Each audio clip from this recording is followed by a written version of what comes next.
At the end in Christian literature, there's a great war. The war is between who? Jesus and Satan. Yeah, God and Satan. Syntropy and entropy. We are syntropic beings in an entropic universe, learning to fight entropy all day, every day. When it comes to warring against entropy at the end of this thing, what are we going to know? We're going to know how to fight entropy almost perfectly because we have spent our entire existence fighting entropy. Entropy and syntropy. Okay, so we live in an entropic universe.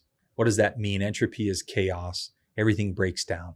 Okay, so we live in an environment where everything breaks down to its simplest form. Second law of thermodynamics, which we'll get into. It's a criticism of Darwin's theory of evolution. But we were talking about entropy and syntropy, and we live in an entropic universe.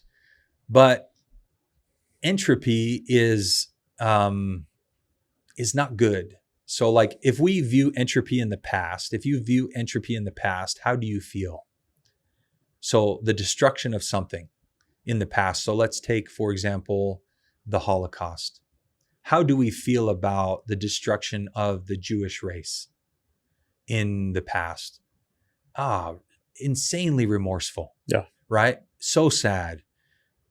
Even maybe a little angry about some of those things that happened. So entropy in the past causes us all these negative feelings when we look at it. Entropy in the present. How do you feel about entropy now when things around you are breaking down and going awry? And yeah, it causes anger, it causes resentment, it causes all these negative feelings. Mm-hmm. How about entropy in the future when you reflect or look forward to, things that can break down in the future? What does that cause? I mean, the same thing. Anxiety, right? Worry of the future. Okay, so all feelings associated with entropy are negative. Mm-hmm. Okay, the opposite of entropy is something called syntropy.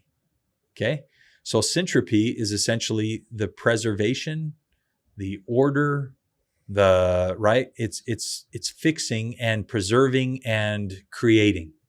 So how do we feel about syntropy in the past as things are preserved from the past? We feel awe or reverence towards. We feel, grateful for, love and desire towards. How about syntropy in the current? When we create, well, that's the juice of life. Love and connection. That's the juice of life. Progress. We feel fulfilled. We feel, right? All these things. How do we feel about syntropic endeavors in the future? Hopeful and That's grateful. What keeps us motivated is working towards an infinite reference point, right? With Sartre, who we talked about in the previous one, where no finite point has any meaning without an infinite reference point. So this ability to project into the future and to move forward. So God is all things good. Well, syntropy is all good things. It's love, essentially. Love, I think, could be the definition as, my brother gave me an interesting definition. It was like the preservation, the remembrance, preservation, or creation of something good. He's like, that's essentially what love is. That's how we feel love. I'm like, oh, that's an interesting definition for love.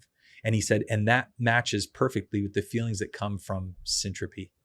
Now, if there was a being who was eternal, who was all-knowing, perfect, operated in love, he would be the embodiment of syntropy. There could not exist in him any type of entropy, because if it did, it would destroy itself over time. Now, the opposite of an all-knowing syntropic being would be what? An entropic being who wanted to destroy everything that the syntropic being was creating. Well, what do we know about Satan? He wants to tear down and destroy anything that God has built. Mm-hmm. Now, you think about us. We live in an entropic universe. Are we entropic beings? Does man destroy everything around him?